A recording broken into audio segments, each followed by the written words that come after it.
action. We know that when we feel strong emotions that we can't think clearly.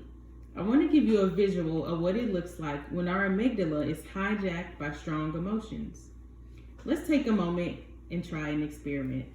Let's pretend that this glass container full of water represents your amygdala, and that these two containers of salt represent strong emotions, stress, or fear.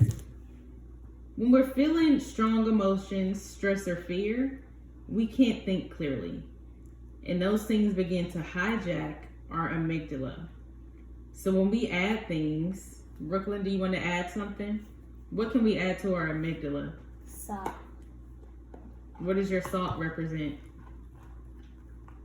What is it? Fear. Okay. So add it to our amygdala. And Chloe, you can grab the other container. Exactly. Okay.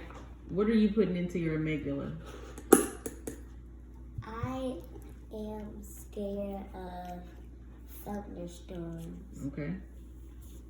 So watch what happens. Right now, our amygdala is clear, but as she begins to add the fear of thunderstorms, our amygdala gets cloudy.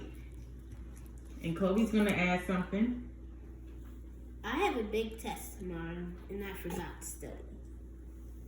So you're going to add stress. And Brooklyn, I want you to keep pouring. And watch what happens. Both of you keep pouring. So watch what happens when our amygdala is hijacked by stress, fear, and emotions. You can't even see clearly. Can't even see through our water or container anymore. It's just all cloudy and white. All right, you guys can stop. So when those things happen, some things we should do is practice mindfulness, maybe take some deep breaths, and then all those things can begin to settle and go away.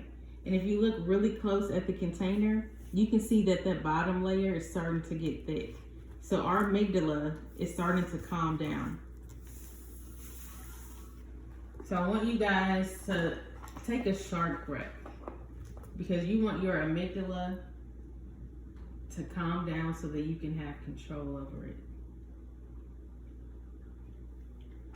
And I'm not going to keep the camera rolling to see how long it actually takes this to settle, but I'll get a little closer and you can see that it's starting to settle on the bottom. You can see a thick layer of those things that are stress, fear, or strong emotions. So imagine if every time your amygdala gets hijacked, that you practice self-care or mindfulness or prayer or maybe drawing, like whatever helps you settle. All right, and that is our experiment. Thank you, ladies.